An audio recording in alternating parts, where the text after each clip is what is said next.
Hi everyone, my name is Ashley Klein-Jimenez. I am with Prevent Connect and you're joining us for our web conference today, Enhancing Campus Sexual Assault Prevention Efforts Through Situational Interventions. Prevent Connect is a national project of the California Coalition Against Sexual Assault sponsored by the U.S. Centers for Disease Control and Prevention. The views and information provided in this web conference do not necessarily represent the official views of the U.S. government, CDC, or CalCASA. So at this point, I want to go ahead and turn this over to my colleague, David Lee. And David, why don't you walk us through what we're hoping to do in this web conference in the next 90 minutes? Great. Well, thank you so much, Ashley, and thank you to all of you in the audience. I see people from all across the country and even the world who are joining us. I've seen the Middle East, I've seen Australia, and the Smoky Mountains, which Ashley always appreciates. Today's web conference is a really important topic and some work that I've had the chance to work with these presenters. And the objectives of today's web conference is we want everyone to be able to describe the theoretical approaches used to inform this situational prevention methodology, to be able to identify the essential elements of a situational prevention methodology, to identify potential environmental opportunities to prevent sexual violence in college campus settings, and finally, to engage in a discussion with the report authors and campus situational prevention practitioners. So I'm really so glad to see that you're able to join us, and I see many friends and colleagues who are familiar with this work, and many of you who are getting to know for the first time.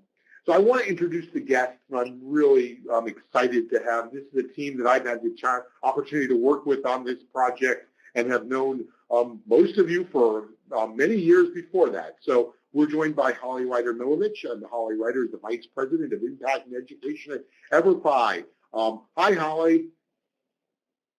Hi, David.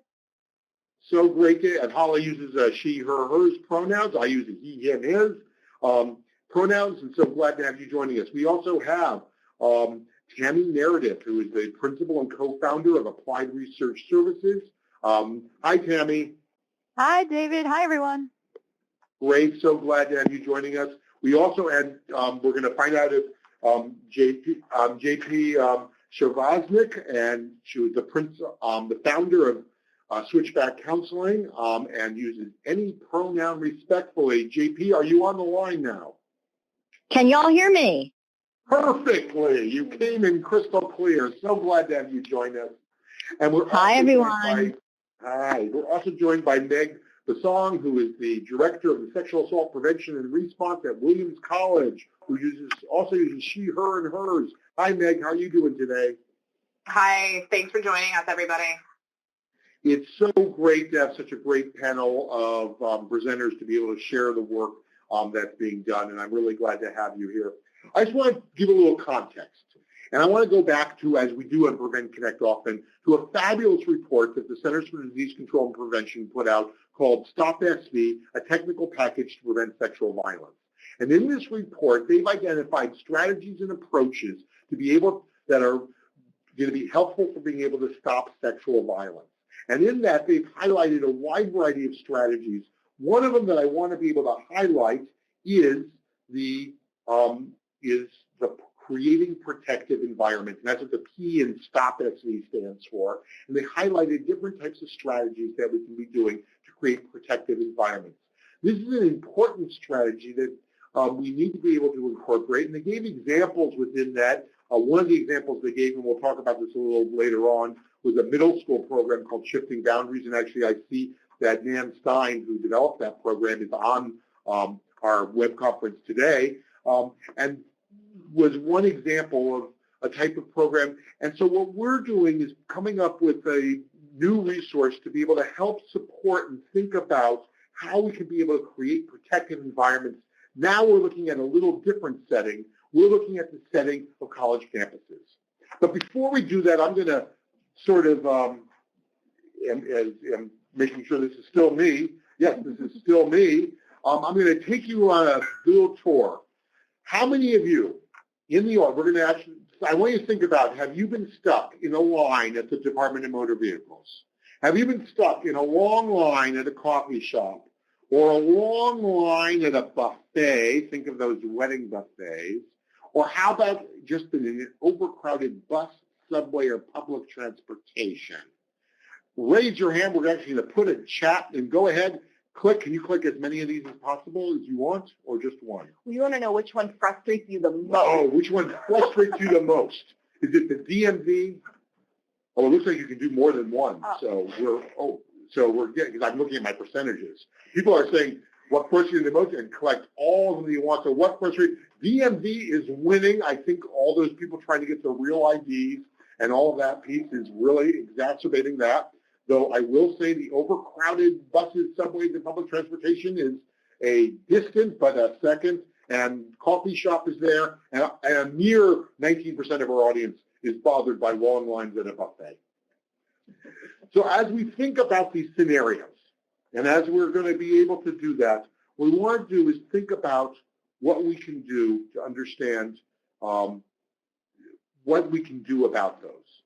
And so what is the problem? So we're thinking that there's different scenarios, and there's different types of strategies that we can be able to engage to try to address them. There's ways that we can try to change the environment. There's ways we can try to change our policies and procedures, or there's ways that we can use education and training to be able to do that.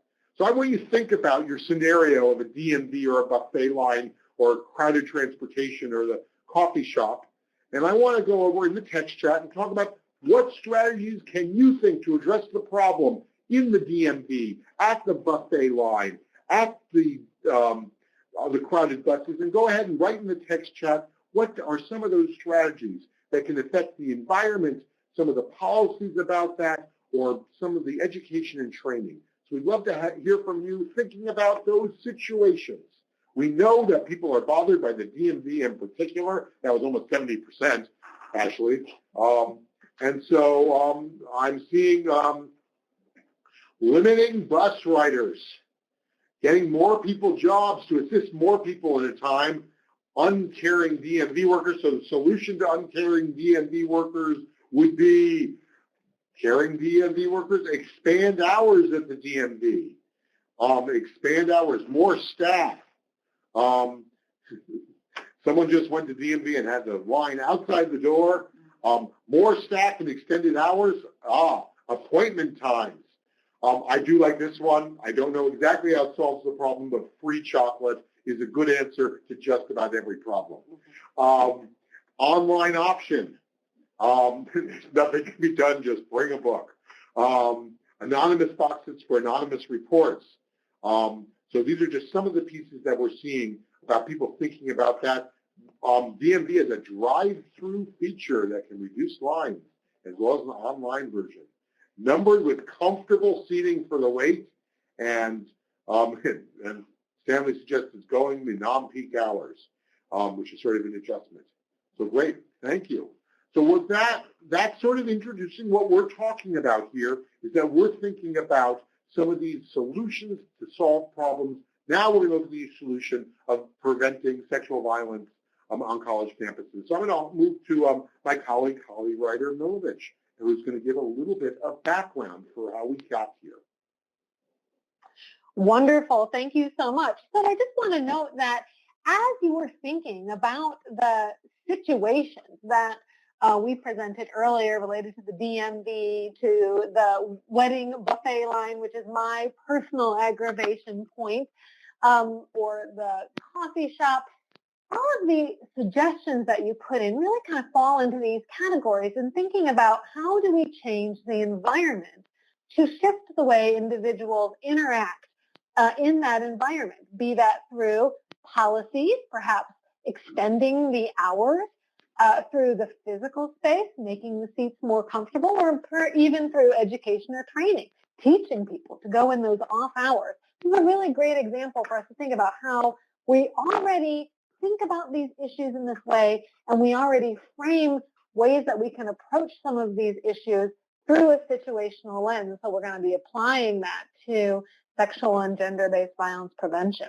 So thinking about how we're looking at this on college campuses, what we know, of course, is that from a decade or more of research, campus climate survey after campus climate survey, shows a significant number of students who identify as women and students who identify as men report experiencing sexual assault on college campuses.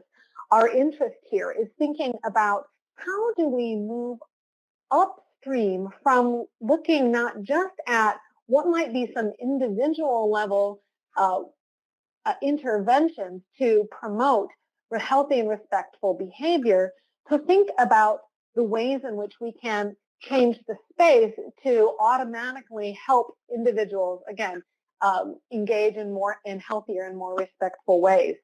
So we sought to develop a methodology that would help campuses gather data or information to be able to make some changes to environments that could be used in a number of different college and university settings. So in order to develop this, we looked at what are some specific campus spaces that the campus community is perceived to be unsafe. This is a really helpful information if you already have this from, for example, campus climate surveys, from focus groups, from other means by which you've collected this data. We wanted to think, once there was an understanding of which campus spaces might be determined to be unsafe, what might be the specific factors or dimensions that contribute to the way in which individuals experience the spaces as being unsafe or disrespectful, as well as the ways in which individuals may experience the space that are positive, recognizing that as individuals move in spaces, they have complex experiences based on a number of different factors. And so our methodology was intended to gather information about those specific factors. This is the data then that would inform campus-based approaches to creating those place-based strategies that can address those environmental conditions. We also wanted to then, from that, share those resources that are adaptable across a wide variety of different contexts, including college campuses, but also hopefully, as many of you are in community-based organizations, can be applied to other situations as well. You can go ahead and move forward, please.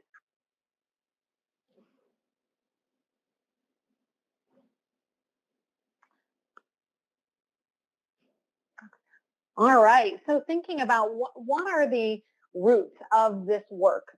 So we see this as having really three threads of specific foundation. One or three blocks of foundation, I should say. One of them, which is the public health block, the social justice lens, and the criminology lens. And I'll go ahead and turn it over to you, David, to talk a little bit more about each of these pieces. I'm actually going to go straight to Tammy, who's going to start with criminology, since Tammy has a degree in criminology. Hey, thank you, David and Holly. So in criminology, our theories on crime prevention were historically person-focused, and we assumed that factors in a person's life, like poverty or peer groups, increase their propensity for crime. The focus now has been shifted towards place-based strategies, where prevention is contingent on creating environments that reduce opportunities to perpetrate crime and increase pro-social norms and activities. So this framework emphasizes the importance of place. And by place, I don't mean just the term, a term of location, but also the characteristics of a space that influence decisions to engage in or refrain from criminal activity. And these place-based influences have implications for preventing sexual violence on college campuses. Crime prevention through environmental design, most of you have probably heard this term. It's often referred to by the acronym CPTED. This was a 1970s theory that was created by my college mentor, C. Ray Jeffrey. And he argued that sociologists really overstated the social causes of crime, things like poverty and peer groups. He was widely criticized at that time for his, I'm using air quotes here, revolutionary idea that reducing violence requires a public health approach. And Jeffrey said that we should focus on reducing the environmental opportunities for crime. And he created a framework for prevention strategies that focus on the physical, what we refer to often as the built environment.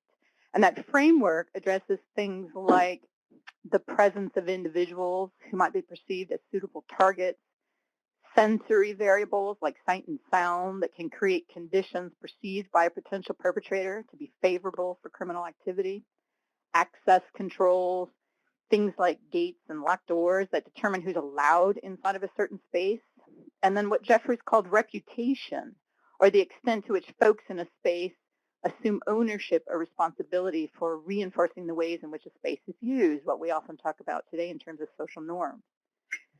Modifications to the built environment then might include things like removing areas of concealment, increasing light to improve natural surveillance, and controlling access to a space to disrupt perpetration opportunities.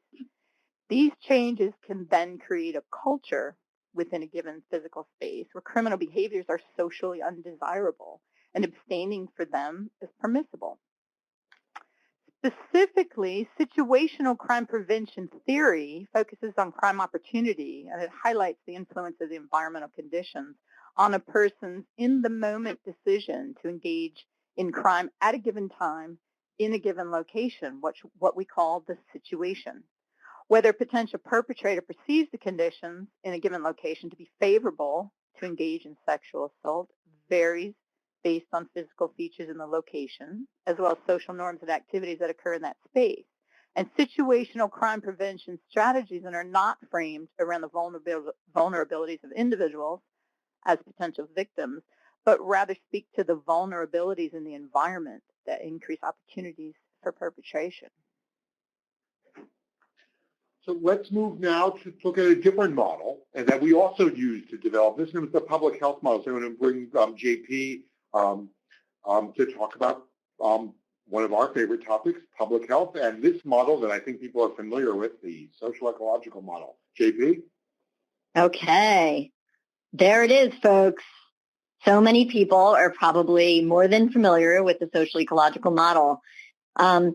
And certainly use of the socially ecological model played a sizable role in our work on this project as we were thinking about what could and should situational prevention on college campuses look like. So we know, most of us know, but just to kind of meet everyone, bring everyone to the same place, we know the socio-ecological model is a nested model.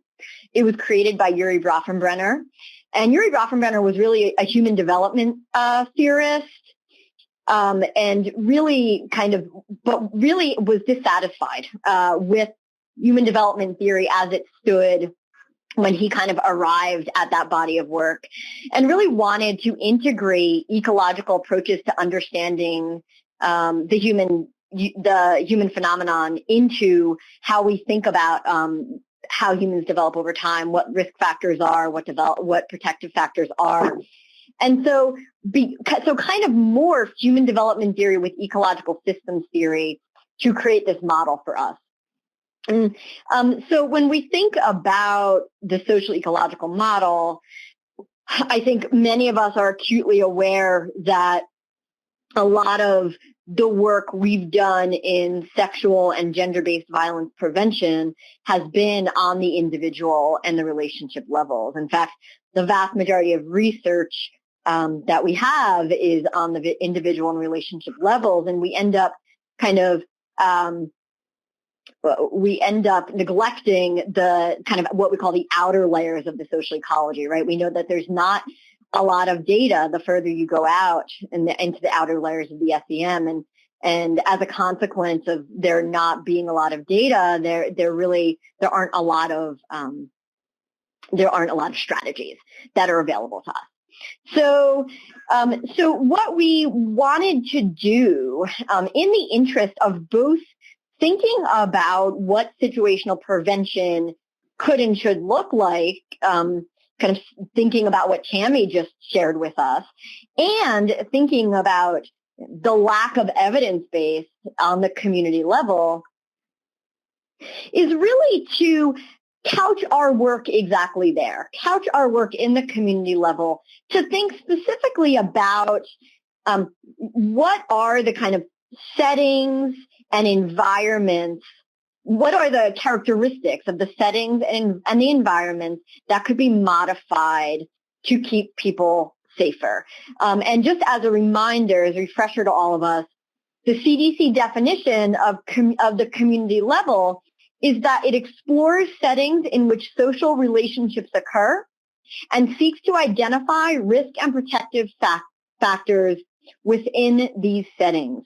So we're really looking at the settings in which relationships occur on college campuses to better understand from a situational perspective what can change in order to keep people safer.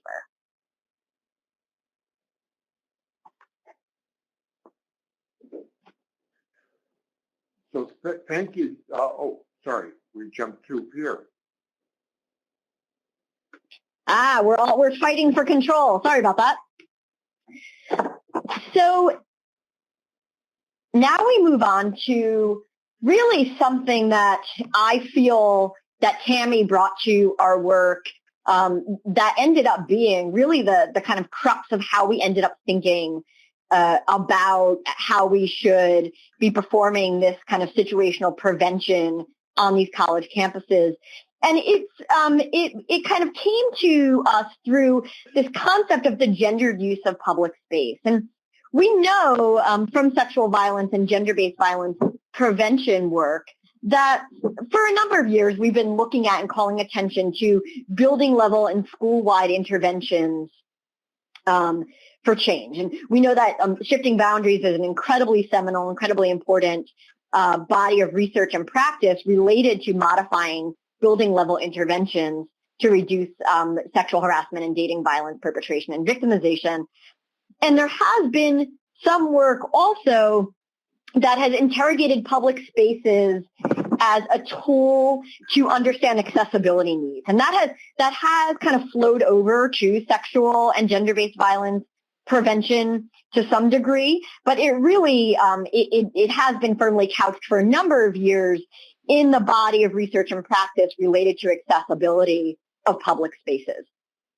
So there is a tool that Tammy turned us on to called the Women's Safety Audit. And the Women's Safety Audit has, to my understanding, it has been used nationally, but mostly it's been used internationally to look at as kind of a mapping tool to collect information about how women specifically, and I would venture to say that really mostly cisgender women have navigated spaces, what the successes and challenges of navigating those spaces have been for them. So the Women's Safety Audit then was used by McGill University in Canada to help understand navigating spaces on college campuses. And that was the first time it was used on college campuses. So that opened up the door for us to think about how do we use this tool in similar ways, and knowing that we would probably likely need to modify it, but how do we use this tool thinking about the college campuses that we want to work with? And I wanted to say one more thing, which is the intent here is to understand how systemic and institutional successes or failures in terms of the creation of space might connect to increased rates of sexual violence, right? So it's important to note here that the intent is not to put the onus on the individual to change the way that they move through the space, but rather how systems and institutions succeed or fail people in terms of the creation of space that people are invited and required in some instances to move through. Thank you, JP, so much. And so what we want to be able, so Holly, why don't you talk sort of about this framework of a comprehensive prevention? Absolutely. And so I think this is a really great additional component to consider as we're thinking about the socio-ecological model, because the socio-ecological model, as JP so beautifully laid out, really asks us to think about the different levels of relationships in a nested way that individuals move through or are situated within. The framework for comprehensive prevention, and for those of you who have ever joined an EverFi webinar, this will be familiar to you, also reminds us that in order for us to create effective ongoing prevention efforts, that there needs to be both a strong foundation of institutionalization that looks at the ways in which organizations and institutions, especially as we're thinking about places, support and reinforce prevention efforts.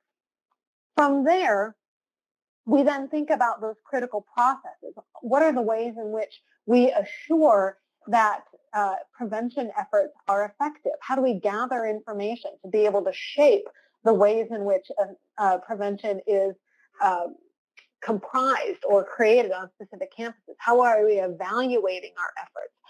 Policies, then, are the way in which we reinforce and share information and expectations about how individuals interact with each other and with spaces. And at the top, then, there is the individual level programming. So when we're thinking about prevention, too often we think about the very tip of the triangle there. In this project, in all of our work, we're going to ask folks to think across all of the different layers of the framework of comprehensive prevention, and note that a lot of the information that you're going to be learning about later in this webinar is going to be situated both at that critical processes piece and then at that policies piece, in thinking about how we're gathering information to be able to make interventions and how we're shaping expectations of individuals within those spaces. Thank you, Holly. And just to note that we have, there's a great resource that the Centers for Disease Control and Prevention put out on sexual violence on campus strategies for prevention. In fact, I see, someone advanced it back here, and I actually see Mighty Fine from the American Public Health Association on the web conference who's been doing a project with that. We're all waving to you, Mighty. And that there's in there, it sort of gives a we're not going to go into it now, but there's a great 5-component framework about how to be able to develop sexual violence prevention planning. So we would highly recommend this resource.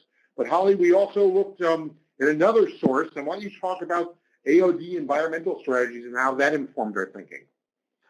Absolutely. So I think that it's really important, especially for those individuals who are working with or are practicing on college or university campuses, or unis for our folks across the seas, because the environmental or situational approach to prevention has long been a part of the playbook for our colleagues who work in alcohol and other drug misuse prevention. And so as you're thinking about, again, how to create environments that increase protective factors and that decrease risk factors, a really important strategy for those of us who work on or with colleges or universities is to reach across the aisle to our colleagues in alcohol and other drug misuse prevention to be able to harness some of their experiences, to be able to understand what situational or environmental prevention or management strategies are already in place on the campus, and to be able to harness some of those energies as well. So, want to make sure that we're acknowledging and recognizing that body of work, and also encouraging individuals to tap those resources on their college and university campus.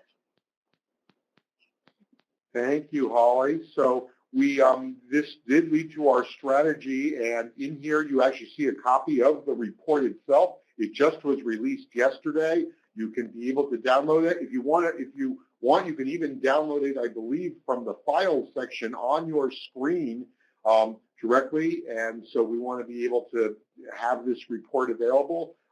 And Tammy's going to talk about our strategy and start going through what the methodology is. So Tammy, I'm going to pass the podium to you. Thanks, David. Let's look at our strategy a little bit here. We, over the last 4 years, we've worked with the staff and students from MIT and Williams College. You're going to hear from them. And we were providing technical assistance and research support to develop a methodology to conduct situational prevention efforts, drawing on some of the theoretical models that we've all been describing here today. Our strategy was to focus really on 5 things.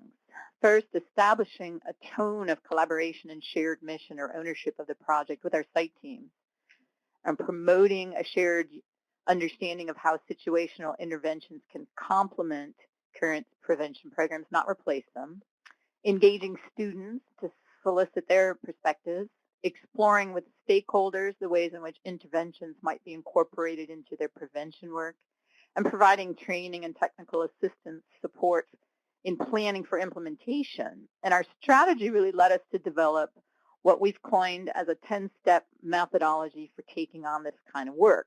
Our hope is that these 10 steps can be replicated at more campuses. So, I've got to turn my slides here, sorry.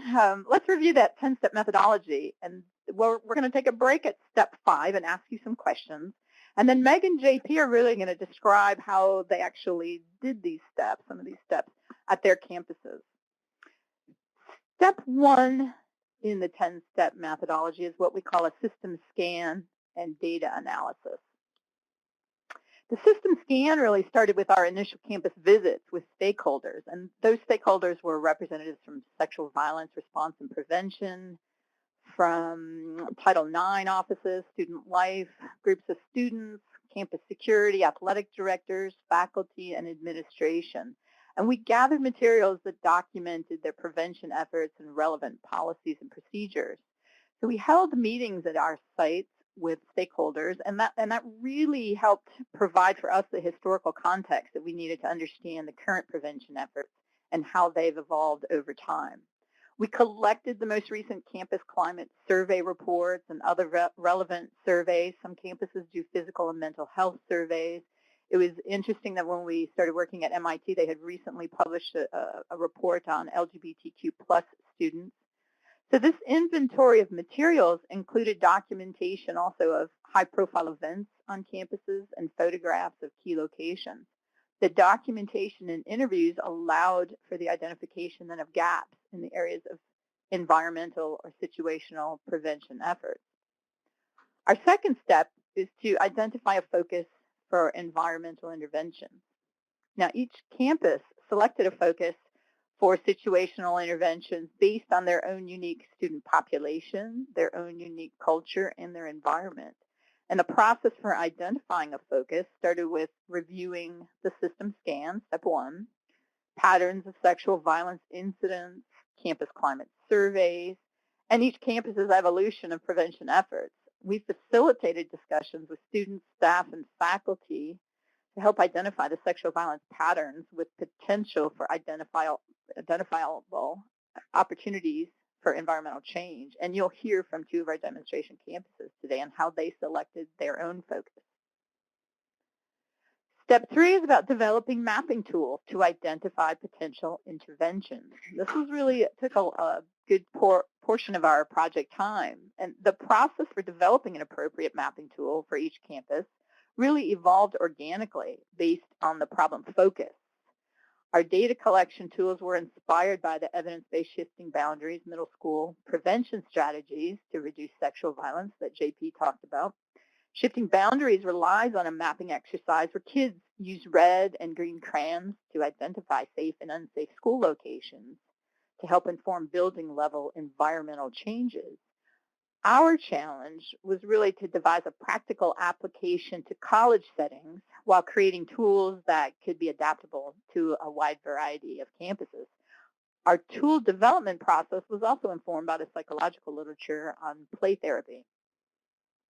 Our mapping process provided an avenue for college students to discuss emotionally charged experiences in a safe and comfortable setting. We also operated under the assumption that in order to entice students to participate in data collection, that our tools would have to be fun. So we first designed a sticker book mapping tool to allow students to place red and green stickers on building floor plans or campus maps. And those red stickers would reflect negative, green would be positive feelings. Sticker books, we made sticker books for specific campus locations. So they would contain a building or an outdoor campus layout on the inside and an instruction page on the front cover. The stickers represented dimensions of the space. So that would include environmental conditions like temperature, noise, crowd density, alcohol. And we also had stickers that represented interactions with others. And That would include things like staring, verbalizing, or touching. And you'll hear more about this from Meg when she talks about Williams campus. So we also face the challenge of collecting data in both indoor and outdoor spaces. And as JP mentioned, we drew inspiration from a key urban planning tool, the Women's Safety Audit. That tool collects information on safety and inclusion of women in specific outdoor spaces, capturing data on issues like lighting and possible assault sites, parking lots, toilets, escape routes. You also might be familiar with other similar qualitative methods like culture walks, where worker-organized events are used to quantify sexual harassment, or walking interviews, which have been developed by the National Center for Research Methods at the University of Manchester. You'll hear more about what we called our walking focus groups at MIT from JP. Our fourth step, I'm going too fast here. Our fourth step, once we have the tool, we need to collect and gather mapping data. The process of gathering mapping data was similar across the sites despite the unique campus focus and mapping tool. So our data collection strategies had some consistent themes. We required currently enrolled students or currently employed staff. Participants were introduced to the project and invited to participate in the review of findings. Participation was voluntary. We asked participants to share their personal experience, and we ensured data anonymity. We also took advantage of scheduled activities when deciding when to collect and when and how and where to collect data. So we would do things like collect data at the end of bystander trainings, at student orientation leader trainings, at other student leadership organizational meetings. We also scheduled activities to accommodate the academic year, which would not be surprising, and to maximize opportunities for students to participate, things like avoiding the startup or the end of a semester, avoiding breaks, and the dreaded exam weeks. Once we collected data, our fifth step is to analyze the mapping data. And regardless of the campus-specific data collection strategy, all the mapping data were collated and analyzed by the project research partner, which was my team, my group at Applied Research Services. And we summarized data for each campus team following the same protocol, regardless of the technique for collecting. The data from maps, each of the maps was entered into a database to include sticker types and color, red and green, number of stickers placed on each map, demographics that we collected on the front page of sticker books, and sticker locations were coded to include things like building locations, rooms, hallways, restrooms, entry points, dance floors, kitchens, or outdoor campus locations, things like buildings, roads, bus stops, walkways, green spaces. We examined the sticker types and colors by location, and student comments that were written on the maps. We encouraged students to write comments on their map, and we identified themes in those student comments. We also identified the most frequent red locations that were noted in buildings or in outside spaces. For the walking focus groups, data collection teams met at the end of each walk and reviewed the data and learnings together and began to articulate as a group potential solutions. That process entailed describing perceptions and experiences, formulating recommendations, organizing recommendations for different stakeholder groups. We had for each session or each walk a designated note taker and photographer. And that person was responsible for drafting a document that described what we called the story of the walk, to include pictures, and the reports were reviewed and edited by the entire audit team. Well, thank you, Tammy. Let's go to our audience for a second. And we've talked about these 5 different steps, and they're all around different types of data and pieces. So I'd like to hear from you. What data sources are you using to inform your prevention efforts? So if you're doing prevention efforts, we want to get a sense of what are some of those data sources where we, from the step 1, we were talking about using some existing data sets, data that we have, and then we were talking about coming up with new collection tools. We would love to see from the audience what some of those data pieces are that you have that you can be able to think about. So I'd love to just have people go ahead and write in. I see multiple people are typing. what type of data sources you do. And so this is something that I think we can see that's going to be similar to be able to move forward. So, and I want to encourage, we've got a lot of law enforcement, encourage people to think a little bit beyond that in the campus climate survey. So that's going to keep on coming in. But Tammy, we're going to go to you because we want to make sure we have enough time for our Meg and JP to do it. So let's move to number 6, Tammy. Get off my mute. Thank you, David. All right, so we have then a few more steps. On 6 is report back the mapping data. We developed what we called a collaborative process for generating intervention ideas.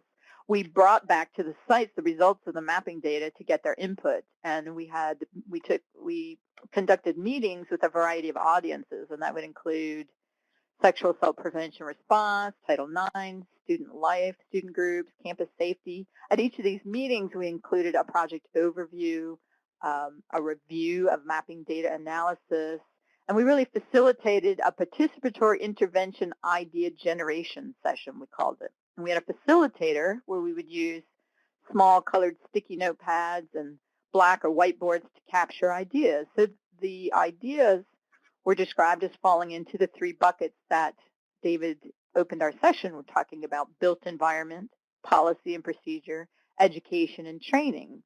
So we asked participants to work in small groups, record ideas on sticky notes, to put the sticky notes on the boards on one of the 3 buckets. Then we had facilitators that would read out loud the ideas, and the group, then we would have group discussion, which sometimes generated additional ideas and sometimes led to moving some ideas from one bucket to the other.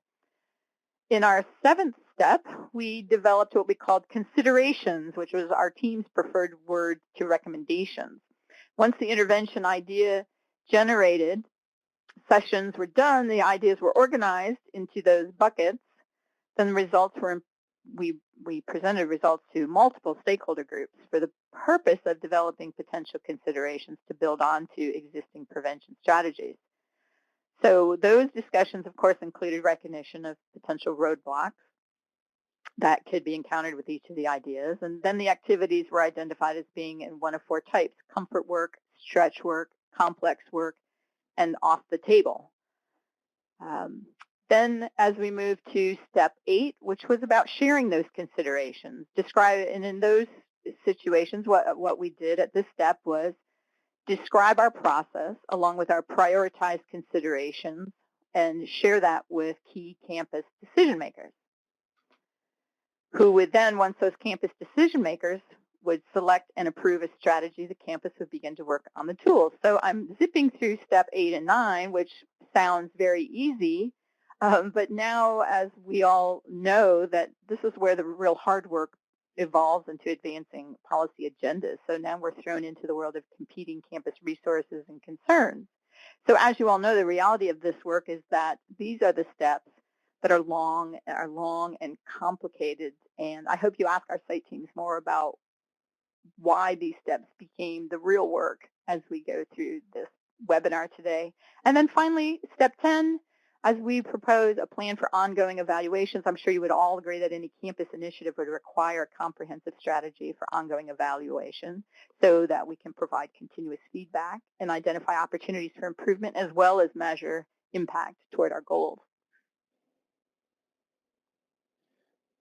Thank you so much, Tammy. We're now going to move to Meg, who's going to talk about experiences at Williams College. And what a beautiful picture of Williams in the fall, Meg. Thanks so much, David. And I actually chose this particular picture because it tells you something really important about the context that we're working in. And I just want to take a second before I talk about all this to just acknowledge that and acknowledge that it's really different from what a lot of my colleagues on other campuses are experiencing. So you can see that those are some of the larger buildings on our campus and that we are pretty much completely surrounded by woods. We're out in the far northwest corner of Massachusetts. The next town to our north is Vermont. The next town to our west is New York. We have one bar that is walking distance from campus. It's not a student bar. It's a townie bar, and there really is no meaningful off-campus party or bar or club scene to speak of. So I realize that as I'm describing that, that probably sounds like nirvana to a lot of my colleagues on other campuses, but it presented us with some really interesting challenges. So that's why I chose that particular picture. Our engagement with this issue actually goes back almost 6 years now. We did our first comprehensive climate survey in 2014-15, and it revealed very, very high rates of unwanted touching in campus event spaces. So we were seeing rates for students who identify as women in excess of 40% of women reporting unwanted touching experiences, the vast majority of those reporting multiple experiences of unwanted touching. It was lower for male identifying students, but still around 20%, which is quite high comparatively. And when we dug deeper into some of the groundwork on that data, what we were seeing, because we had asked follow-up questions about where those things were happening, and it was not the bulk of that information, the bulk of those experiences were not private experiences of boundary crossing happening in individual student rooms. They were happening in public campus event spaces. So we knew immediately we had to dig into that issue, because it was the huge majority of what constituted a lot of students' experience of campus sexual assault, even though we would not classify it in maybe some of the same ways as some of the more privately occurring assaults that were happening. I wanted to say something else about some of the challenge around what we were finding out about the events and the spaces as we started asking more questions. So once we sort of got rolling with the first couple of steps that Tammy identified. So the first is that there were some really interesting multi-dimensional things that were happening that meant the kind of unwanted touching, the kind of assault that was happening did not lend itself well actually to individual or relational interventions like bystander training. We had a very robust bystander training program in place at that time, and it wasn't seeming to address the specific needs of what was going on. And so after doing some focus grouping and diving a little more deeply into what was happening, what we found is that though the problem behavior was extremely common, the responsibility for it was very diffuse. So what we were hearing from folks, for anybody who's worked in community-based settings, who's ever done transit-based campaigns, it sounded really similar to what folks have said in Boston. I had worked with the Boston Rape Crisis Center around their work on the MBTA, around the DC safe spaces that they have done with transit in DC. But people would say things like, this is something that is gross or sketchy, but it's just an expected part of being in this crowded space. And students were not going so far as to come right out and say that they were not coming right out and saying directly victim-blaming things like, you should expect this if you are going to campus party spaces. But what they were saying was things like, well, some of these parties can be kind of sketchy, and like you just have to kind of know that, and you do sort of assume a certain level of risk by attending, and therefore like you have to kind of have a level of tolerance. So I mean, I think we can recognize that as victim blaming, but I wouldn't say that our students at the time of the focus groups would have said, I'm blaming people who have these experiences for this. So that was one piece of it. It was also hard to accurately identify who the audience would be for those bystander trainings because of the way that events are organized on our campus. There was not an easily identifiable group that was always throwing events. Student groups and individual students have a lot of agency around throwing registered events on campus. And the other thing was that the behaviors were directly related to the environment itself. So I had spoken earlier about how there are no bars or clubs off campus, but there's also, we have no dedicated party spaces on the Williams campus. So nearly every space that's used frequently for events had a dual non-party purpose. So the student center lounge, the furniture could be removed and that could be converted to a party space. There's a coffee bar and sort of open mic performance venue that could be converted to party spaces, and then common spaces in student housing. Because those were not areas that were generally identified as sketchy or unsafe except when parties were happening to them, this was connected to some of what folks were bringing up in the text chat about the SEPTED methods, that there was something that was happening around social norms that created changes to the environment that transformed the space, the norms in the space, from one type of use to another. So that's what we were looking at. Tammy spoke before about the sticker mapping activity, which is what we primarily used. So this is an example of what our sticker maps looked like. You can see the icons that we had utilized. Those came from focus groups talking with students about spaces. One of our insights was that almost none, and Tammy can correct me on this if I'm wrong, but I don't think any of the maps that we gathered from people had exclusively green or exclusively red sticker icons. It was fairly mixed, so it gave us really, really rich information about what was going on in different kinds of event spaces. We collected some non-identifiable demographic data from people around gender and sexual identity and race and class year that told us really interesting things about distinctions about how different people experience the space based on their intersectional identities. So we were able to do some analysis of that. So I just wanted you to kind of see the kinds of data that we were able to gather from this. This is an example of folks completing the maps. We had a lot of interest in doing it. People were sort of coming up and saying, like, I heard there's this mapping thing. How can I fill it out? Most of this happened through pieces of bystander training workshops that we were already doing. We collected a handful of maps through tabling in our student center, but I just wanted to put a quick plug in for workshop-based data gathering and workshop-based evaluation tools.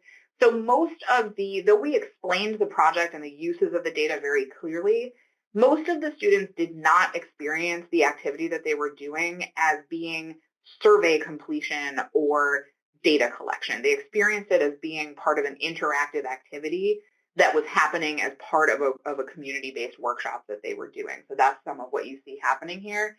It was an interesting challenge because there was a lot of crosstalk between people about their experiences. So it was sort of a mixed qualitative, quantitative data gathering experience for us. This is an actual illustration of some of the middle steps. So where we took the data back to people and then solicited their feedback about education and training, policy, and built environments interventions that we could utilize. So you can see some of that happening here. We had a pretty even set of feedback that we got, and we had taken that back to key stakeholders that we had originally identified through focus groups. So that was student life staff, it was campus safety staff, it was students who were engaged in our Res Life system and our campus event planning organizations. So that was who we took those back to. Our student government, we engaged a number of groups in generating the intervention ideas for that. In thinking about what occurred, I'm going to speak a little bit about some of the final implementation things, but we had to do some managing of expectations about what people were coming up with as far as ideas. So for example, some of the students would say things like, well, part of the reason that this is happening is like the regulation of substance use is just too strict. And, you know, if you just let us drink, we would self-regulate around that, and there wouldn't be this kind of clandestine party space that was happening. And so obviously none of the literature in AOD or sexual assault prevention bears that out, so we had to do some managing of expectations around what actually could be some of the outcomes here. But what we came up with were opportunities where we could make recommendations around the built environment. And so I'm going to show you some of that. So one of the outcomes was actually that people were communicating things to us about the physical built environment, that many of the spaces in dorms were basements, that there was something that was happening, like when people descended the stairs into basement spaces, that they described sort of like the shedding of social norms as people went downstairs. It was very dark. They were very closed in. And so one of the things we did was come up with a set of design principles that could be used during renovations and during construction. And so we had the amazingly serendipitous opportunity that we had a dorm that was very decrepit and very poor condition. I hope no one from my institution is on this. They would say it wasn't in that poor condition, but it was, being totally torn down and rebuilt during the time of the grant. And so we were able to contribute some significant feedback to what the design principles were going to be. And actually what you can see is the two pictures on the left on the screen are the new spaces in that dorm that came online this fall. And this was space that had previously been basement space in the old building. You had to go downstairs. It was really dark. And some of the principles that we had incorporated were that there should be ground or garden level exits. There should be as much intrusion of daylight as possible, that there should be not kind of Warren-y spaces, so not a lot of separate broken up rooms, and so you can see two perspectives of the same room, but it's a fairly open floor plan, that there should be lots of different options for ambient lighting. A lot of our spaces prior to some of these redesigns had either the option for bright overhead fluorescent lighting, or the lighting was turned completely off. And so you can see in some of these pictures that there are pendant lights, there's recessed lighting, there's indirect lighting. And so the options for having a lot of different kinds of lighting take place. So that's one set of things. The other thing that is that you can see here is that we took a lot of the icons that you can recognize from the sticker mapping and applied principles both from the activity, the data collection that we had done, and applied it to the literature around safe party spaces and safer environments, and made this for people who are hosting parties. And in the interest of full disclosure, this is actually work that I had started doing this year with the students who live in our off-campus housing. And I have to give credit to my colleague Jennifer Jacobson, formerly at Grinnell, now at McAllister, for this idea, where what I did was trade, I was trading them purple, which is one of our school colors, purple string lights to hang in their living spaces that they could have for free if they came in and got this Safer Parties tool from me, and that we talked about it and we did some planning, event planning conversations. So I see there's a request to share a link. I actually don't have, this is just a tool that I print, and so what I'll do is make the image available to Prevent Connect so that Tori can put it in the files box. So I'll take care of that hopefully before the end of the webinar. So you can see two examples of the implementation here. One is around the building principles. So this is one example of a building. We had also done a renovation of one of the student centers to make changes to where the lighting was hung when they did the renovation. We had also written into the contract now for bands and DJs that perform that there is a decibel limit on their sound, so that you can actually hear people. I mean, it's still, if you attend concerts and events, it's still good and loud, but in the past, staff who were working that really had themselves to put earplugs in, and it was really impossible to have any conversation without sort of screaming into somebody's ear. And so we did some work around decibel limits to make sure that people could actually initiate conversations about dancing and touching and the kinds of things that were going on in that space. So that's it for me on our implementation. Well, thank you so much, Meg. And I see there's people are listening in, and people think about it. We'll get some time for them discussion afterwards. And it was really, I had the opportunity to come to Williams many times and get a chance to talk with the stakeholders and really learn so much. And it's exciting to see those changes. So we just want to go back to our audience and what are some of the opportunities for prevention that you see in the places that people live, play, and work or study? So we want to think about some of those opportunities for prevention. Meg shared about an example in the work around party space, but we want to think about what are some of those places where people live, play, or study. And when I hear from you on what are some of those opportunities for prevention. And we want to be able to, that it's sort of the new lens, and I think that the situational prevention does that we thought about the space and how our space would do that and the places that we can do it and how we can make those changes to the environment. And so people being able to think these things. And so, I see, sort of a classic step said, trim trees and brushes to eliminate hiding places.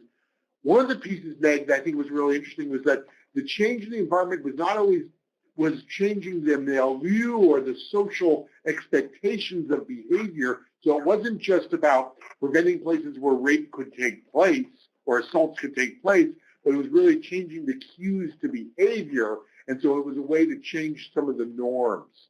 And so I think that was something that we really want to do. Yes, Meg? That's right. And I had promised Linda earlier that I would say something about social norms, and I forgot to mention it. So one of the things that we are looking to implement is around the use of coat checks in party spaces. So this was something that had some concrete manipulation of the environment insofar as what students were telling us is that during the winter time, they would go to an event and then they would look for a place to that was an isolated, out of the way place that they could stash their coat so no one would take it. So that was presenting an opportunity for people to be in isolated spaces. But the other thing that someone said is that there are a couple of formal events, and people said, they have a coat check, and that's really classy. Like it classes up the event a lot. So like at Frosh Formal, there's a coat check, and it just feels really different. And so trying to implement a coat check to sort of cue people both that you're at a classier event, you're not kind of shedding the social accountability, but also that represented a toehold for something like opportunities for bystander intervention. So thanks for mentioning that, David. I had promised it earlier and then forgot to mention it. Well, great. Well, let's move on to Massachusetts Institute of Technology and MIT. And our colleague JP had the opportunity of working with the team at MIT. So JP, I'm going to hand it over to you. Yeah, great. Thanks, David. So what you see here is, I believe, a photo of, if I'm remembering, a once working robot, which might tell you in a nutshell a lot about MIT and the students at MIT. I want to disclaim that I do not work for MIT. I have not worked for MIT. I did this work under my moniker Switchback Consulting in a consultant capacity. I've been doing this work with them for a number of years now. So in the interest of kind of naming that I don't work for MIT, I want to lift up the folks who do, who really made this happen. So a number of staff and, of course, the students that we worked with, without whom this would not be a project, and I wouldn't be here with you today on Prevent Connect sharing what we did. So, and also I do want to note that the work at MIT, even with this group of folks that you have today on the webinar, predates me. So I came on board, I don't know, maybe a year into the project, maybe a little less. And so at that point, when I came in, a focus group had already been done with students at MIT in partnership with LGBT at MIT, which is the LGBTQ plus center essentially at MIT. So I came in with those results already in place. So because of some climate results that MIT received, again, I think it was Tammy's point earlier, MIT was already clear based upon their climate, their data, what communities they wanted to be focusing on related to prevention strategies. And so when we came into this project, MIT had already been clear that it wanted to work with and within LGBTQ plus communities, specifically with undergraduate students, due to some of the survey results that had been collected, that some of the survey results that MIT had received based on some data collection. So one thing I do want to note here that you'll see from the data, and this is MIT specific data from their climate survey, that they did not ask questions about any genders outside of a binary. So that there was not an opportunity within the data set to claim any genders outside of the binary within this data set. So they asked about sexual orientation, but not essentially about gender identity, to be short about it. What they did learn, though, of course, is what lots of data, years of data at this point, has told us about the experiences of LGBTQ plus communities both on and off college campuses, and that's that rates are much higher. So we know that rates for LBGQ plus communities are much higher. And we've had that data for longer than we've had data around the disproportionate rates for trans, non-binary, and gender non-conforming communities. So, of course, what we know now, too, is that rates for trans, non-binary, and gender non-conforming communities are essentially through the roof. And while we don't have this data necessarily from MIT, from this initial data set, we do have data from other data sets. For instance, just thinking about Cantor's 2015 work, we have the work of Coulter and colleagues from 2017, which looked at 120 post-secondary institutions, where we learned that trans folks on college campuses had astronomically higher rates of sexual assault than cisgender folks, and that particularly trans folks of color and particularly trans Black folks had really, really kind of some of the highest rates of sexual violence out of any other kind of sub-communities on college campuses. So this data existed. MIT had some of this data and used that as a springboard for continued work.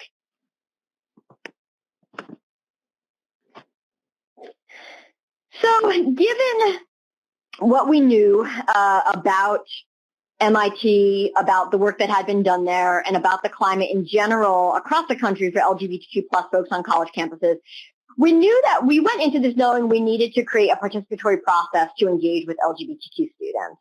And so in keeping with the model offered by the women's safety audits, we decided to create a participatory process that mapped kind of roots of movement, or what we called, and what Tammy mentioned earlier, quote, walking focus groups. And so these walking focus groups we wanted them to be highly participatory in nature. And so what we ended up doing was advertising for this pretty far and wide across campus, with utilizing our collaborative partners to help us advertise. And then we held multiple drop-ins with students for recruitment. We also, of note, paid students to take part in this effort. So this was a stipend-based participatory project for students, and folks on MIT side really kind of beautifully helped us navigate that. We knew that we wanted to make this only available to undergraduates, and that's because we also were acutely aware that it was important to focus on MIT-supported living situations as well. So we recruited, we got some students involved, and then we held 2 different sessions that began as kind of 101s, and then invited students after we felt like, and they felt like they had a good kind of grounding in what exactly it is we were trying to do. We invited them to help us create maps, create walking maps. And when I say invited them to help us create walking maps, Tammy can testify that essentially in these spaces, we told them what the project was about, and then they, from the jump off, completely took over. They knew exactly the routes that they wanted to walk. They knew what we should be problematizing in these walks. And so what you're seeing here is an example of the first route that we walked that was created by students. The second route we walked was substantively different from this one, and it wasn't necessarily that we wanted to walk a different route. It's that the second group of students we brought together had different ideas about what they thought would be interesting to walk, what route they thought would be interesting to walk. So we ended up walking 2 routes that were pretty substantively different from each other. And in these meetings with students, to kind of Meg's point about a lot of crosstalk about experiences, we ended up really garnering a lot of kind of qualitative, anecdotal evidence just by virtue of getting students together to talk about this thing that they really clearly had not had opportunity to talk about previously. So what you're seeing here, y'all, is an example of a piece of the modified tool that we created that really Tammy kind of took the lead on helping to create. That's a modification of the Women's Safety Audit. And what we did was we modified this tool and then vetted it with the students. We were very clear that we did not want to make any unilateral decisions. So the students, we kind of made some recommendations. The students, we vetted the tool through the students. They told us where we were right on, where we were off. And then we used this tool literally as we were engaging in our walk. We would have a note taker who would fill this out. We had a photographer. Everyone would kind of be given a role prior to the walk taking off. And I should just note that this is just a very small piece of the tool. The tool was quite long. It was maybe kind of 2 more pages of questions. And so then in terms of communicating our findings, we really wanted to make sure that we were creating a feedback loop so that students were able to both kind of take part in aggregating the data from the walking focus groups and then also respond to that data. So everyone who took part in the walking focus groups were able to respond to the aggregate results. And then after that, we brought together a completely different group of students for what we call deeper dive conversations. The deeper dive conversations were basically kind of key informant conversations where we gave students the results, the aggregated results of the walking focus groups, and just asked them to react to those results, and then had some follow-up questions related to that. So we engaged in these deeper dive conversations with students, and then we engaged in what we called climate conversations with staff. The climate conversations were intended to both create that feedback loop with staff who have been an integral part of this project, and then also to ensure that when we got to that recommendations, when we got into that recommendation space, that we were not creating recommendations in a vacuum, that we were not creating recommendations that were outside of what the climate currently was at MIT. Given that I do not have my finger on the pulse of what exactly is happening at MIT, it felt really important to me that we rely on staff to tell us, okay, here's what we're learning, here's what we're thinking, where are we? Are we totally off on this? And back to what Tammy was saying earlier about kind of what feels feasible, what is a stretch in terms of strategy, and what just feels not doable at all. So the climate conversations were really intended to do just that, to give us an understanding of what that looked like. And it's important to note here in terms of step 2 that we are still actually in the recommendations phase with MIT. So I am working through my consulting with MIT to create and then help them kind of see through or play the tape forward related to what practically the recommendations, which ones they will take up and what that will look like at MIT. So we are still in the kind of reporting out and planning phase for what exactly MIT will do related to the recommendations we provide based on this project. Thank you, JP, for sharing the experiences. And once again, I've learned a lot walking through the MIT campus and getting a chance to be able to learn from them, and JP's really did incredible leadership and bringing this together and advancing the work. So I want to go for both Meg and JP, and Holly and Tammy, I'll let you come in too, just thinking about some of the considerations for implementation. And I think there's a couple different points that each of you want to make to be able to think about how we do this implementation. So I'm going to throw it out. Thanks, David. This is Meg. A couple of things that I wanted to mention. One is the challenge and opportunity of working with very long time horizons for outcomes and evaluation. I think all of us in our field are absolutely clear that we are working, when we work towards prevention, when we work towards eliminating sexual violence, that we're on a generational timeline. But so much of our grant work, so much of our partner work is not on that timeline. And especially, a lot of the work that we were able to do is focused on the built environment. We were able to get really lucky with partnership and buy-in from the folks who work around built environment on campus. But that means a multi-year time horizon. So we were having conversations in 2016, 2017 about buildings that are not going to be renovated or built until 2021 or 2023. And so trying to think about, okay, how, this project was going to end before then. So how do we create evaluation strategies to think about that? How do we, one of the things that we're exploring, or if you've ever been like in an airplane an airport bathroom, or some of those places where you have kind of like a one-touch, how was your experience thing, we're looking at that for placing those in campus event spaces and doing some monitoring in those ways.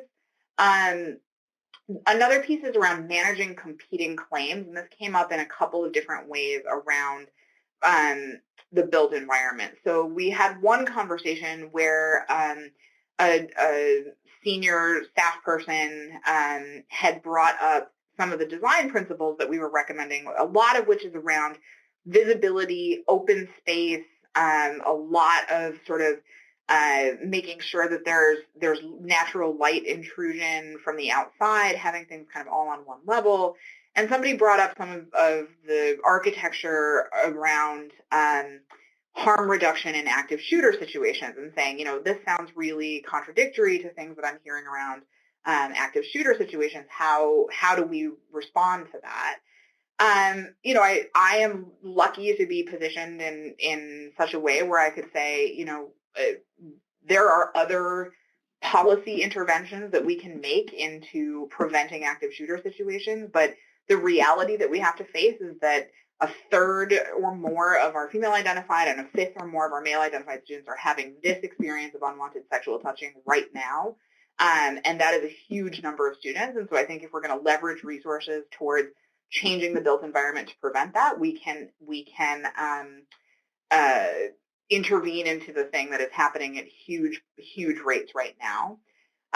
Sometimes what happens when you're talking about the built environment, it happens actually that a lot of the recommendations we're making around reducing opportunities for perpetration, for opportunistic offending, actually align very nicely with some of the sustainable design principles around passive buildings, living building challenges, passive house, some of the more advanced design standards around sustainability. And they also are in pretty clear alignment with access, universal design access for people with physical and mobility disabilities. And so often those things in building processes are placed into conflict with each other. And this was an opportunity for us to actually unite across different the sort of functional areas around what's happening on campus. And then working with non-traditional partners. So we ended up doing a lot of work with our project design and construction teams. We ended up doing a lot of work with our development office to talk with people about the opportunity to make investments, longer-term structural investments. And I wanted to, I see a comment in the text chat that that what's coming to mind is that this seems to have a focus on risk reduction and stranger assault. That is not the case at Williams. It is focused on situations where people were very familiar with each other. Tammy's responding to it in the text chat. So nearly all of our students report who report unwanted touching are able to identify the person that did it. And what we are focused on is what we were seeing in the data, which is that it did not seem to be touching that was a person escalating from unwanted touching of people in public spaces to then more significant penetrative assaults of people in private spaces. It was behavior that those individuals were only doing in this one specific space, and so it was geared very much towards trying to impact the behavior that was happening. Like, why is it that students who would not otherwise describe themselves or think of themselves as people who cross other people's boundaries, what is happening around the social norms in spaces that is leading them to believe that this is a low accountability environment, that the behavior they're doing is acceptable or they're unlikely to be recognized or caught for doing it. So that was really what it was focused on, was perpetration prevention in those spaces, and it really is with people who know each other in those spaces. I want to just jump Holly for a second. You want to just say something for a moment about how some other campuses have been thinking about some of these issues? Absolutely, and then want to leave time for JP, who I just heard chime in. Really quickly, I've had a wonderful opportunity to take some of these experiences at Williams College and at MIT and start working with Michigan State University in supporting their fraternity and sorority life members in doing some mapping of the spaces that fraternity and sorority members share in socializing, specifically fraternity houses, and help those fraternity and sorority members identify what are, where there are differences between the way the fraternity members and the sorority members perceive safety in the fraternity spaces that they share in socializing, and then make some decisions related to how they want to shift their party planning or the way in which they're going to engage in that space so that everybody can really have a safe, healthy, respectful, and fun experience in those parties. That's one example very briefly, and I'm excited to do that work with Kelly Schweda at Michigan State University. Right, and JP, was there something you wanted that I interrupted you on? Just super quickly related to that last bullet point, just want to also offer that it's important to think not only about our physical and built environments on campus, but also the environment that we're creating emotionally and psychologically. And this comes up a lot for LGBTQ plus students who, not only at MIT, but really many different LGBTQ plus communities I've worked with on college campuses, in kind of thinking about what the emotional and psychological costs are of being in spaces that are seemingly safe, and who gets to decide what safe is and what safe looks like. So that is just some food for thought for us. Thank you so much. And I'm going to ask this question as people are getting ready to leave. What things can apply to your campus or community? We'd love to hear your thoughts. Now, what situational prevention can you apply on your campus or your community? We will probably also be asking a question about what you want to do next in our evaluation that's going to be coming to you very shortly. So we want to be able to have that there. So we'd love to hear any thoughts that you have. I am sorry for running out of time. You do download the report today. We have it online. You can even click on the files box on here, or you can go to the website and be able to download this. We're really excited to have this report. I want to really thank Tammy Meredith, Holly Ryder-Milovich, JP Shavaznik, and Meg Basang for being able to share your experiences. I want to thank the Prevent Connect team for pulling this together. I want to thank the people at Williams, the students, faculty, and staff from Williams and MIT who worked on these efforts. And I most of all want to thank the audience for sharing of yourself and being part of the community. If you haven't joined us, we encourage you to join us in the future of future Prevent Connect activities. where we'll be addressing how to be able to work to create a world without sexual violence and build prevention into our work. So thank you all. This concludes today's web conference.